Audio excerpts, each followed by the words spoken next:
Yo, what's up? Welcome back to another episode of the SWUS. Continuing on with MLB Tuesday, we got 15 games on the board. In this video, I'm doing Cubs Rays, but we'll go through all 15 of them on the live show at 4 o'clock p.m. Eastern time. So if you're able to make it, we'd love to see you in the comments.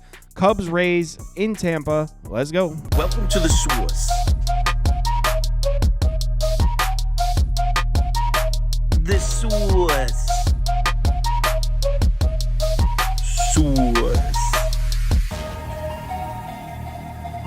Hey, get the SWUS. All right, so like I said, the Cubs are on the road down in Tampa for this one. Rays are home favorites here, minus 130. Total sitting down at 7.5. We got Jameson Taillon pitching for the Cubs. Zach Eflin is on the mound for Tampa. Let's take a quick look at the spreadsheet, and according to the model, we got a slight lean on the Rays through the first 5, 2.57 to 2.72, but a slight lean on the Cubs through the full game, 4.93 to 4.58. All right, so let's take a look at this matchup. We'll start with the Cubs bats. Not hitting nearly as bad as you would think. In the last 14 days, 11th in WRC+, 12th in OPS, 12th in WOBA. So they have been hitting a bit. They've also been getting to righties in the last 14 days, 8th, 9th, and 10th. So the last 2 weeks, this has been a top 10 lineup against right-handed pitching. Definitely been better at home in Wrigley, though.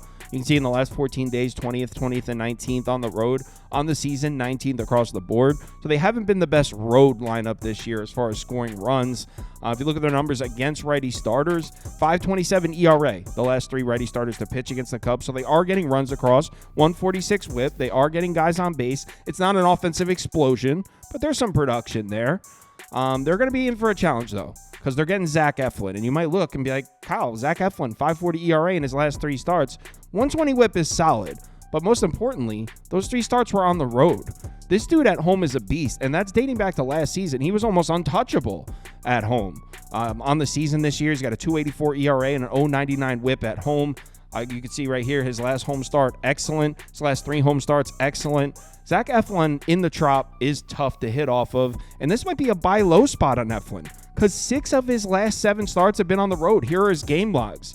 I mean, Miami, Toronto, Boston, Milwaukee, White Sox, Yankees, all on the road. He had 1 home start in there. It was against the White Sox, but he went 7 innings, just 6 hits and 1 run. So his only home start in the last month and a half, he absolutely dealt. As far as righty-lefty splits for F1, he's definitely a lot better against lefty bats.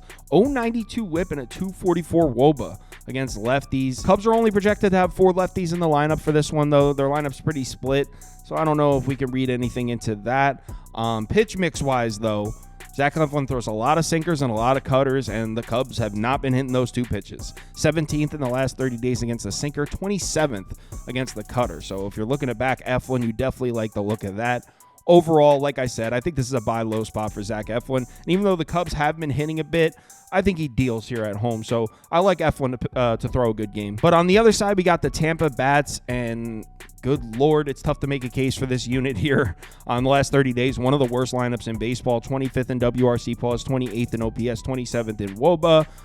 Against right-handed pitching, even worse than that. In the last 30 days, this is one of the worst lineups in baseball against righties, 28th, 30th, and 29th. They're not hitting at home either.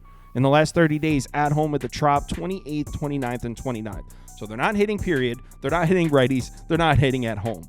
Not the best start to the handicap for the Tampa Bay offense. If you look at game logs of righty starters against the Rays, they didn't touch Grayson Rodriguez, didn't touch Kyle Bradish. They got to Kyle Bradish the first time on June 1st. Couldn't touch Albert Suarez. Couldn't touch Joey Estes. Mitch Spence threw 5 1/3 shutout innings against him. Michael Wacha blanked him.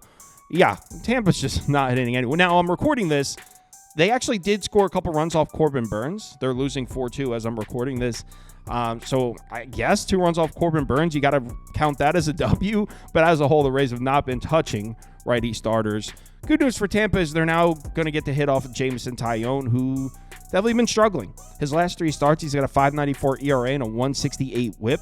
It's a lot of base runners. And you might look at the ERA from his last 3 road starts and say, oh, 4.60, so he's been better on the road.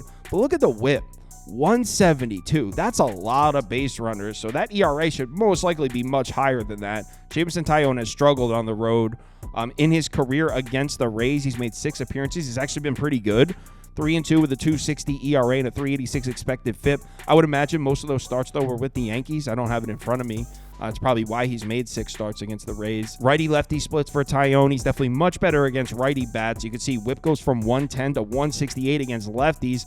Rays are going to have 5 lefties in the lineup for this one. The good news for Taillon would be the main pieces of the Rays lineup are righties, Diaz, Arozarena, Paredes, but I mean, 5 of the 9 hitters in that lineup are lefties, and he gives up a lot of base runners to lefties, so not good news. Also, his main pitch is the four-seam fastball. It's like the only pitch Tampa's been hitting. The Rays aren't hitting anything except four-seam fastballs. They're 14th in the last 30 days. So even though the Rays lineup has been terrible, I do think they get some runs across on Taillon here. I actually cut the video off there because I was waiting to see if the Rays used any of their bullpen arms, and they didn't. Obviously, they lost 5-2, so the Rays didn't use any of their high-leverage arms. So the Rays have got to be the move here. If you look at the bullpen numbers, it's pretty even. Neither of these units are pretty good, so I wouldn't give the edge either way. Cubs did have the day off, and Rays didn't, but I like Eflin to deal. So in this one, I'm thinking Cubs team total over. You can get a -106 at 3.5. I'm sorry, team total under, not over. But I think Rays first 5 run line. Let me look up the price of that real quick. I think that's the way I'm going to go here. First 5 run line. Yeah, +100. I'm going to take that. I'm going to take Tampa first 5 minus the half run at +100. I'm going to bet that right now. I just think we need 1 or 2 off Taillon to get this. I also would lean towards first 5 under, but it's all the way down to like 3.5, 4. So Rays first 5 run line, that's the move. We'll go through every game, like I said, on the live show, 4 p.m. Eastern time. Yeah, later.